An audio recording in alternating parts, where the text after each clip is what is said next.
All right, let's dive right in. Today we're doing something a little different.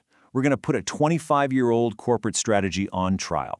We're looking at a plan that was made way back at the turn of the millennium, and we're going to see how it actually held up. So you have to ask, right? What happens when a super detailed blueprint for the future smacks right into 25 years of, well, reality? This whole analysis is like opening a strategic time capsule, a rare chance to see what a major company planned to do versus what they actually did. And here's the mystery at the heart of it all. The original plan? It was incredibly ambitious. They wanted to jump into this high-value, almost pharmaceutical-type industry. But where they ended up? A completely different place, all about green industrial tech. It's like they aimed for one continent and landed on another. How does that happen? Well, this journey wasn't a single sharp turn. It was a series of really smart, calculated moves. It started back in the 2000s when they upgraded their core technology. Then, around 2020, they made a genius move. They figured out how to turn their industrial waste into a new source of revenue. And now, they're going all in on green ammonia. Each step tells a story. Now, you'd think the whole point of a 25-year plan would be to build an untouchable fortress around the business, right?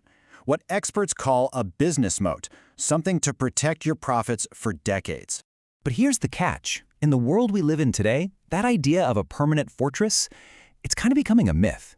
As the famous strategist Rita Gunther McGrath points out, competitive advantages just don't last forever anymore. You have to keep moving. And this is why. There's this relentless force called the digital vortex that's pulling at every single industry. It could take a market leader and basically turn them into a commodity overnight. The question is, did this company's 25-year pivot help them escape it?